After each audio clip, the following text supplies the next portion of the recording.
Welcome to Listening Stories, where every word tells a world. Let's begin. A case of eavesdropping. Jim Shorthouse was the sort of fellow who always made a mess of things. Everything with which his hands or mind came into contact issued from such contact in an unqualified and irremediable state of mess. His college days were a mess. He was twice rusticated. His school days were a mess. He went to half a dozen, each passing him on to the next, with a worse character and in a more developed state of mess.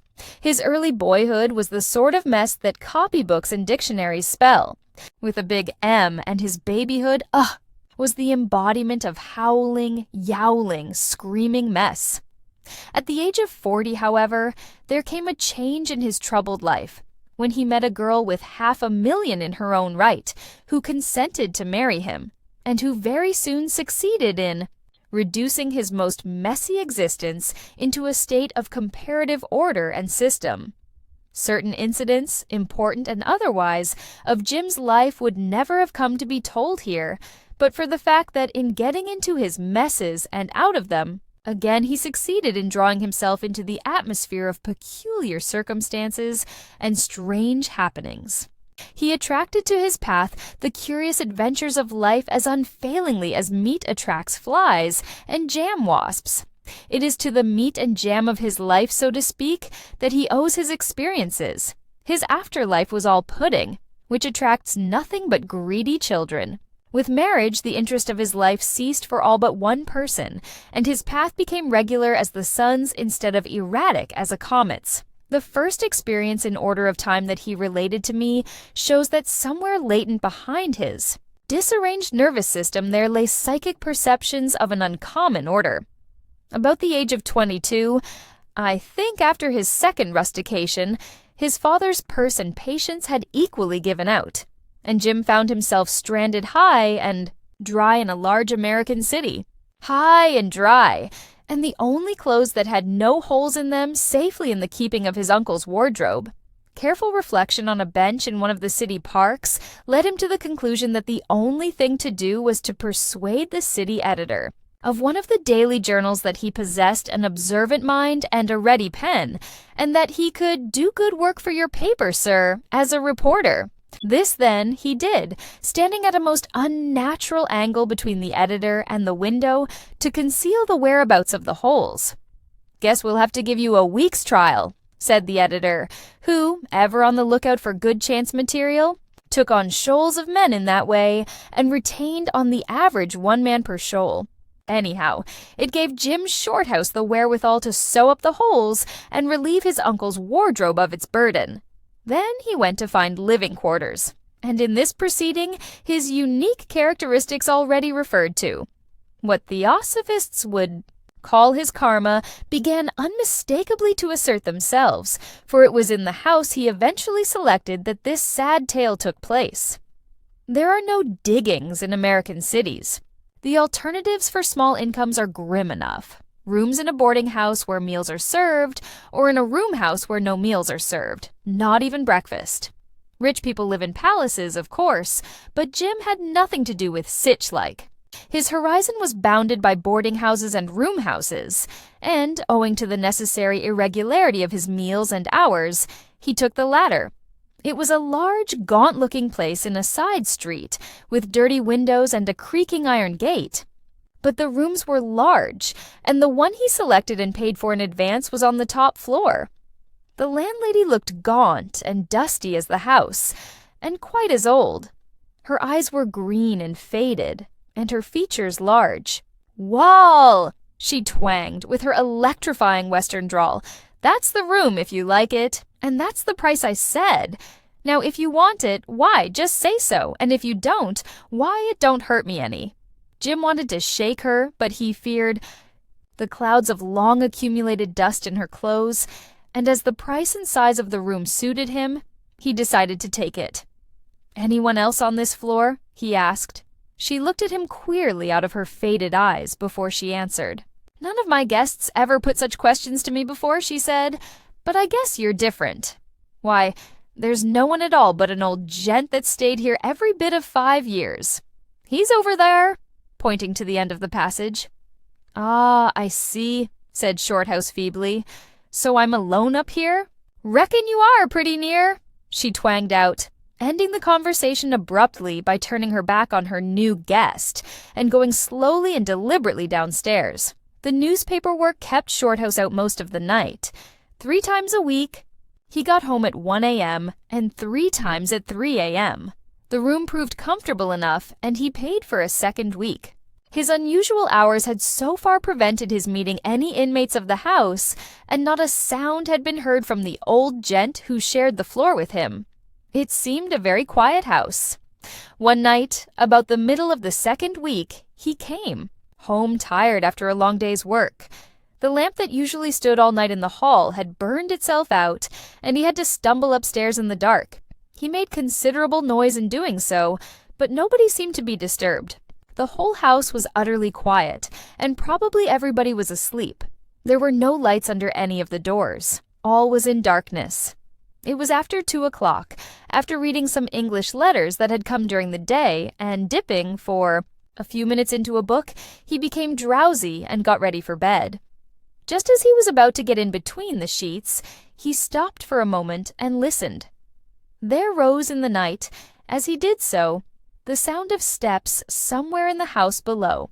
Listening attentively, he heard that it was somebody coming upstairs, a heavy tread, and the owner taking no pains to step quietly. On it came up the stairs, tramp, tramp, tramp, evidently the tread of a big man, and one in something of a hurry. At once thoughts connected somehow with fire, and police flashed through Jim's brain. But there were no sounds of voices with the steps, and he reflected in the same moment that it could only be the old gentleman keeping late hours and tumbling upstairs in the darkness. He was in the act of turning out the gas and stepping into bed, when the house resumed its former stillness by the footsteps suddenly coming to a dead stop immediately outside his own room.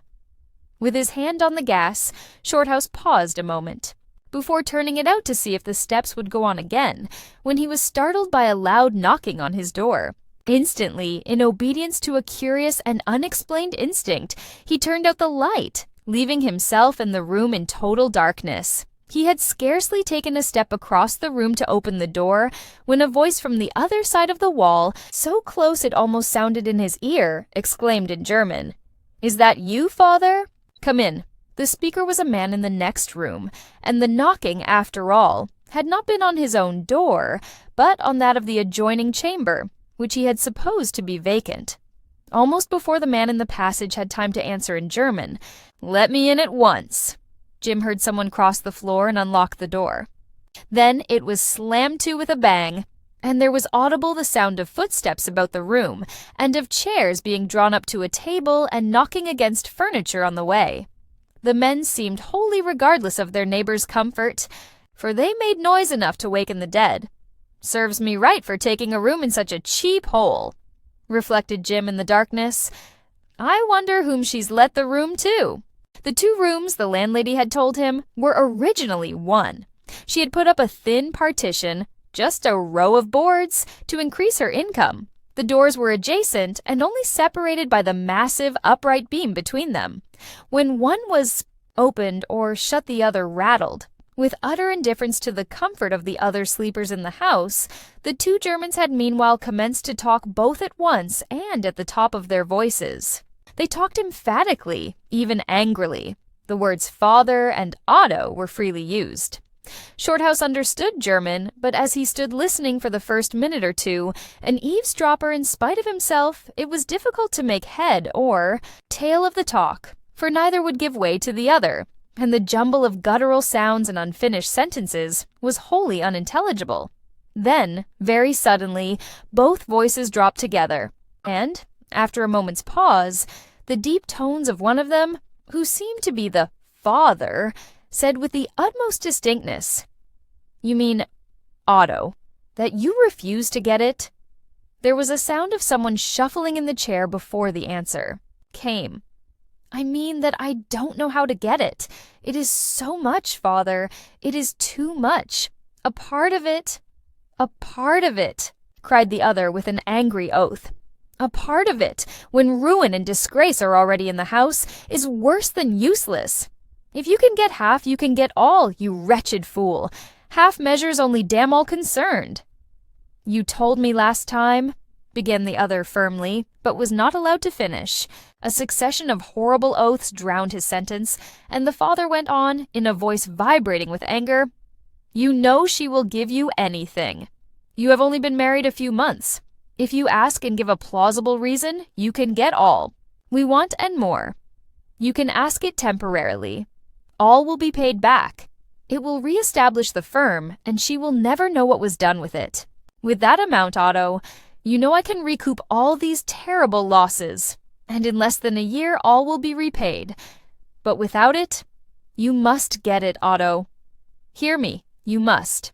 Am I to be arrested for the misuse of trust moneys? Is our honored name to be cursed and spat on?" The old man choked and stammered in his anger and desperation. Shorthouse stood shivering in the darkness and listening in spite of himself. The conversation had carried him along with it, and he had been for some reason afraid to let his neighborhood be known. But at this point, he realized that he had listened too long, and that he must inform the two men that they could be overheard to every single syllable. So he coughed loudly, and at the same time rattled the handle of his door. It seemed to have no effect, for the voices continued just as loudly as before, the son protesting and the father growing more and more angry. He coughed again persistently, and also contrived purposely in the darkness to tumble against the partition, feeling the thin boards yield easily under his weight, and making a considerable noise in so doing. But the voices went on unconcernedly, and louder than ever. Could it be possible they had not heard? By this time Jim was more concerned about his own sleep than the morality of overhearing the private scandals of his neighbors, and he went out, into the passage, and knocked smartly at their door. Instantly, as if by magic, the sounds ceased. Everything dropped into utter silence. There was no light under the door, and not a whisper could be heard within. He knocked again, but received no answer. "Gentlemen," he began at length, with his lips close to the keyhole and in German, "please do not talk so loud. I can overhear all you say in the next room. Besides, it is very late and I wish to sleep." He paused and listened, but no answer was forthcoming. He turned the handle and found the door was locked. Not a sound broke the stillness of the night, except the faint swish of the wind over the skylight and the creaking of a board here and there in the house below. The cold air of a very early morning crept down the passage and made him shiver. The silence of the house began to impress him disagreeably. He looked behind him and about him, hoping and yet fearing that something would break the stillness. The voices still seemed to ring on in his ears. But that sudden silence, when he knocked at the door, affected him far more unpleasantly than the voices, and put strange thoughts in his brain, thoughts he did not like or approve. Moving stealthily from the door, he peered over the banisters into the space below. It was like a deep vault that might conceal in its shadows anything that was not good. It was not difficult to fancy he saw an indistinct moving to and fro below him. Was that a figure sitting on the stairs, peering up obliquely at him out of hideous eyes? Was that a sound of whispering and shuffling down there in the dark halls and forsaken landings? Was it something more than the inarticulate murmur of the night? The wind made an effort overhead, singing over the skylight, and the door behind him rattled and made him start. He turned to go back to his room, and the draft closed the door slowly in his face, as if there were someone pressing against it from the other side. When he pushed it open and went in, 100 shadowy forms seemed to dart swiftly and silently back to their corners and hiding places. But in the adjoining room, the sounds had entirely ceased, and Shorthouse soon crept into bed and left the house with its inmates waking or sleeping to take care of themselves, while he entered the region of dreams and silence. Next day, strong, in the common sense that the sunlight brings, he determined to lodge a complaint against the noisy occupants of the next room and make the landlady request them to modify their voices at such late hours of the night and morning. But it so happened that she was not to be seen that day, and when he returned from the office at midnight, it was, of course, too late. Looking under the door as he came up to bed, he noticed that there was no light and concluded that the Germans were not in. So much the better.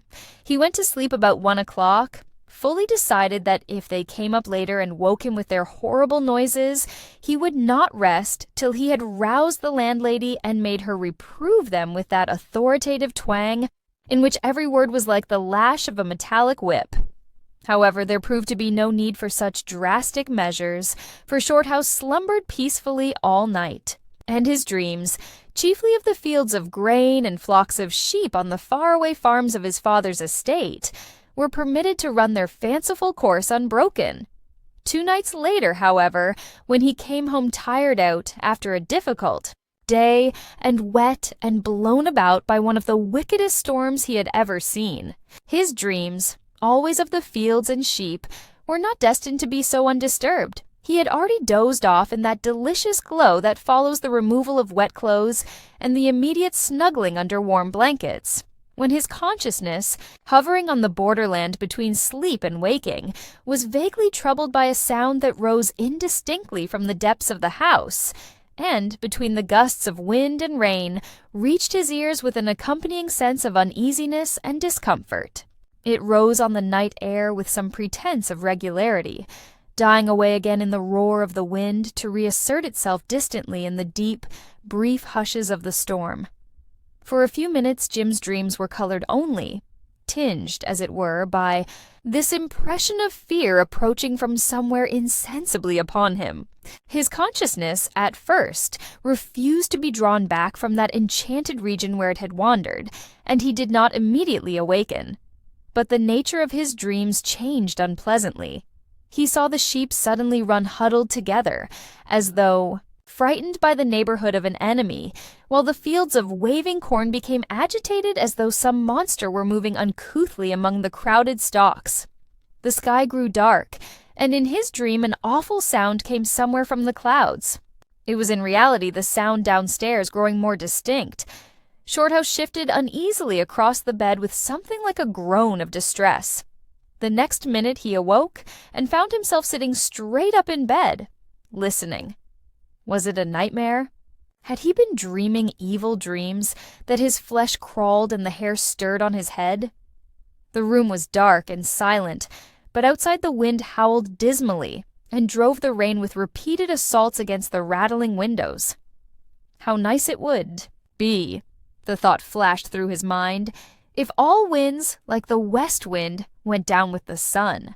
They made such fiendish noises at night, like the crying of angry voices. In the daytime they had such a different sound. If only— hark! It was no dream after all, for the sound was momentarily growing louder, and its cause was coming up the stairs. He found himself speculating feebly what this cause might be, but the sound was still too indistinct to enable him to arrive at any definite conclusion. The voice of a church clock striking 2 made itself heard above the wind. It was just about the hour when the Germans had commenced their performance 3 nights before. Shorthouse made up his mind that if they began it again, he would not put up with it for very long. Yet he was already horribly conscious of the difficulty he would have of getting out of bed. The clothes were so warm and comforting against his back. The sound, still steadily coming nearer, had by this time become differentiated from the confused clamor of the elements, and had resolved itself into the footsteps of 1 or more persons. The Germans, hang 'em, thought Jim. But what on earth is the matter with me? I never felt so queer in all my life. He was trembling all over, and felt as cold as though he were in a freezing atmosphere. His nerves were steady enough, and he felt no diminution of physical courage, but he was conscious of a curious sense of malaise and trepidation, such as even the most vigorous men have been known to experience when in the first grip of some horrible and deadly disease. As the footsteps approached, this feeling of weakness increased. He felt a strange lassitude creeping over him, a sort of exhaustion, accompanied by a growing numbness in the extremities, and a sensation of dreaminess in the head, as if, perhaps, the consciousness were leaving its accustomed seat in the brain and preparing to act on another plane. Yet, strange to say, as the vitality was slowly withdrawn from his body, his senses seemed to grow more acute. Meanwhile, the steps were already on the landing at the top of the stairs, and Shorthouse, still sitting upright in bed, heard a heavy body brush past his door and along the wall outside. Almost immediately afterwards, the loud knocking of someone's knuckles on the door of the adjoining room. Instantly, though so far not a sound had proceeded from within, he heard, through the thin partition, a chair pushed back and a man quickly cross the floor and open the door. "Ah, it's you," he heard in the son's voice. Had the fellow, then, been sitting silently in there all this time, waiting for his father's arrival? To Shorthouse it came not as a pleasant reflection by any means. There was no answer to this dubious greeting, but the door was closed quickly, and then there was a sound as if a bag or parcel had been thrown on a wooden table and had slid some distance across it before stopping. "What's that?" asked the son with anxiety in his tone. "You may know before I go," returned the other gruffly. Indeed, his voice was more than gruff. It betrayed ill-suppressed passion. Shorthouse was conscious of a strong desire to stop the conversation before it proceeded any further. But somehow or other his will was not equal to the task, and he could not get out of bed. The conversation went on, every tone and inflection distinctly audible above the noise of the storm. In a low voice the father continued. Jim missed some of the words at the beginning of the sentence. It ended with, "But now they've all left, and I've managed to get up to you. You know what I've come for." There was distinct menace in his tone. "Yes," returned the other, "I have been waiting." "And the money?" asked the father impatiently. No answer. "You've had 3 days to get it in, and I've contrived to stave off the worst so far, but tomorrow is the end." No answer. "Speak, Otto. What have you got for me? Speak, my son, for God's sake, tell me." There was a moment's silence, during which the old man's vibrating accents seemed to echo through the rooms.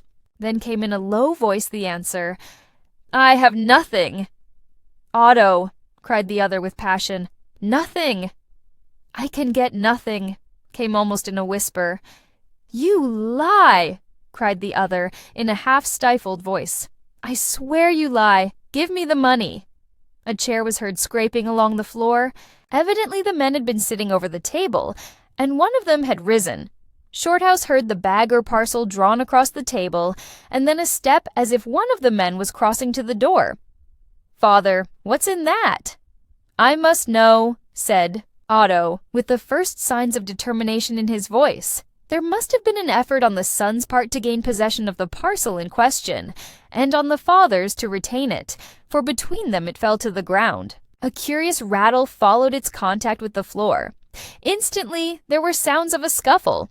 The men were struggling for the possession of the box, the elder man with oaths and blasphemous imprecations, the other with short gasps that betokened the strength of his efforts. It was of short duration, and the younger man had evidently won, for a minute later was heard his angry exclamation, "I knew it! Her jewels! You scoundrel, you shall never have them!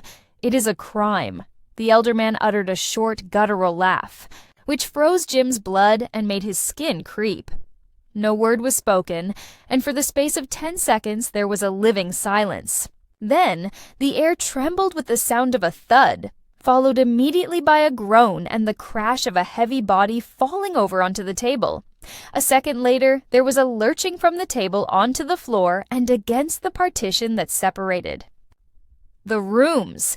The bed quivered an instant at the shock, but the unholy spell was lifted from his soul, and Jim Shorthouse sprang out of bed and across the floor in a single bound. He knew that ghastly murder had been done, the murder by a father of his son. With shaking fingers but a determined heart, he lit the gas, and the first thing in which his eyes corroborated the evidence of his ears was the horrifying detail that the lower portion of the partition bulged unnaturally into his own room. The glaring paper with which it was covered had cracked under the tension, and the boards beneath it bent inwards towards him. What hideous load was behind them? He shuddered to think. All this he saw in less than a second. Since the final lurch against the wall, not a sound had proceeded from the room, Not even a groan or a footstep. All was still but the howl of the wind, which to his ears had in it a note of triumphant horror. Shorthouse was in the act of leaving the room to rouse the house and send for the police. In fact, his hand was already on the doorknob when something in the room arrested his attention. Out of the corner of his eyes, he thought he caught sight of something moving. He was sure of it, and turning his eyes in the direction, he found he was not mistaken. Something was creeping slowly towards him along the floor. It was something dark and serpentine in shape, and it came from the place where the partition bulged. He stooped down to examine it with feelings of intense horror and repugnance, and he discovered that it was moving toward him from the other side of the wall. His eyes were fascinated, and for the moment he was unable to move. Silently, slowly, from side to side like a thick worm, it crawled forward into the room beneath his frightened eyes, until at length he could stand it no longer and stretched out his arm to touch it. But at the instant of contact, he withdrew his hand with a suppressed scream. It was sluggish, and it was warm, and he saw that his fingers were stained with living crimson. A second more, and Shorthouse was out in the passage with his hand on the door of the next room. It was locked. He plunged forward with all his weight against it, and, the lock giving way, he fell headlong into a room that was pitch dark and very cold. In a moment he was on his feet again and trying to penetrate. The blackness, not a sound, not a movement, not even the sense of a presence. It was empty, miserably empty. Across the room he could trace the outline of a window with rain streaming down the outside and the blurred lights of the city beyond. But the room was empty, appallingly empty, and so still. He stood there, cold as ice, staring, shivering, listening. Suddenly there was a step behind him, and a light flashed into the room, and when he turned quickly with his arm up as if to ward off a terrific blow, he found himself face to face with the landlady. Instantly the reaction began to set in. It was nearly 3 o'clock in the morning, and he was standing there with bare feet and striped pajamas in a small room, which in the merciful light he perceived to be absolutely empty, carpetless, and without a stick of furniture or even a window blind. There he stood staring at the disagreeable landlady. And there she stood too, staring and silent, in a black wrapper, her head almost bald, her face white as chalk, shading a sputtering candle with one bony hand and peering over it at him with her blinking green eyes. She looked positively hideous.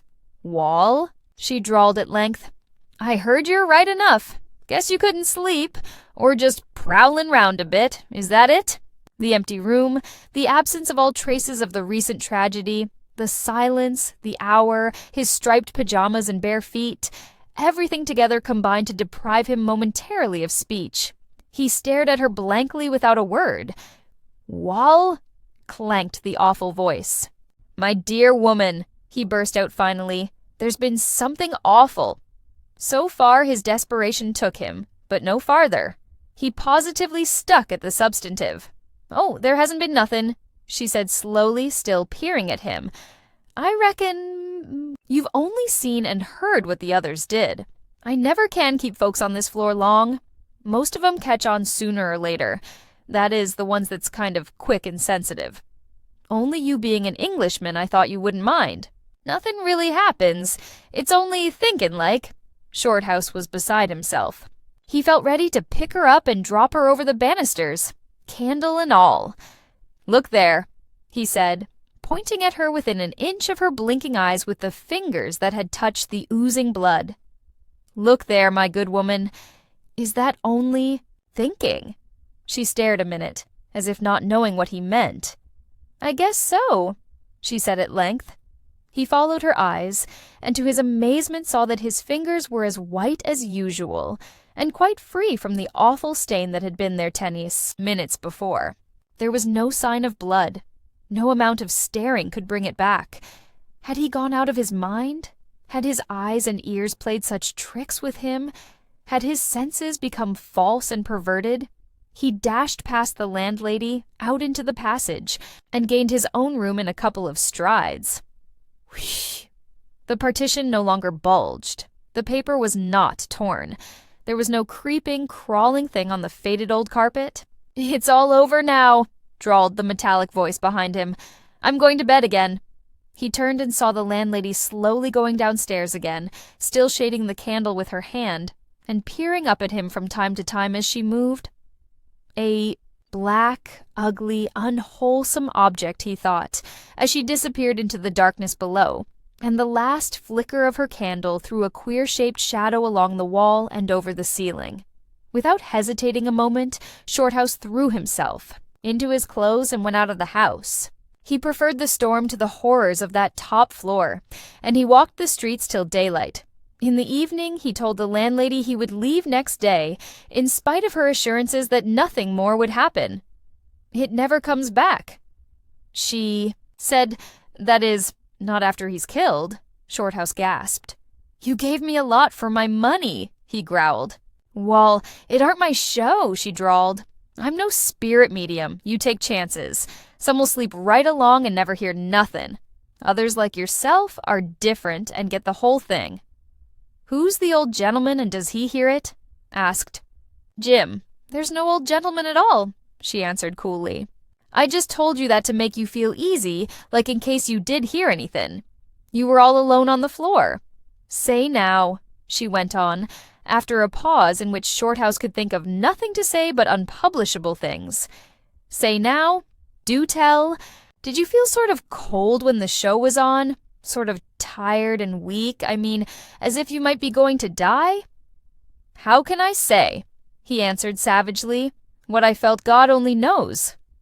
"Well, but he won't tell," she drawled out. "Only I was wondering how you really did feel, because the man who had that room last was found one morning in bed. In bed? He was dead. He was the one before you. Oh, you don't need to get rattled so. You're all right. And it all really happened, they do say. This house used to be a private residence some 25 years ago, and a German family of the name of Steinhardt lived here. They had a big business in Wall Street and stood way up in things." "Ah," said her listener. "Oh yes, they did, right? At the top till one fine day it all bust and the old man skipped with the boodle." "Skipped with the boodle?" "That's so," she said. "Got clear away with all the money, and the son was found dead in his house. Committed suicide, it was thought, though there was some as said he couldn't have stabbed himself and fallen in that position. They said he was murdered. The father died in prison. They tried to fasten the murder on him, but there was no motive, or no evidence, or no something. I forget now." "Very pretty," said Shorthouse. "I'll show you something mighty queer anyways," she drawled. "If you'll come upstairs a minute. I've heard the steps and voices lots of times. They don't feeze me any. I'd just as lief hear so many dogs barkin'. You'll find the whole story in the newspapers if you look it up. Not what goes on here, but the story of the Germans. My house would be ruined if they told all, and I'd sue for damages." They reached the bedroom, and the woman went in and pulled up the edge of the carpet where Shorthouse had seen the blood soaking in the previous night. "Look thar if you feel like it," said the old hag. Stooping down, he saw a dark, dull stain in the boards that corresponded exactly to the shape and position of the blood as he had seen it. That night, he slept in a hotel, and the following day sought new quarters. In the newspapers on file in his office, after a long search, he found 20 years back the detailed story, substantially as the woman had said, of Steinhardt & Co.'s failure, the absconding and subsequent arrest of the senior partner, and the suicide or murder of his son, Otto. The landlady's room house had formerly been their private residence. Thanks for listening to Listening Stories. If you enjoyed the story, don't forget to like, share, and subscribe for more. Until next time, keep imagining.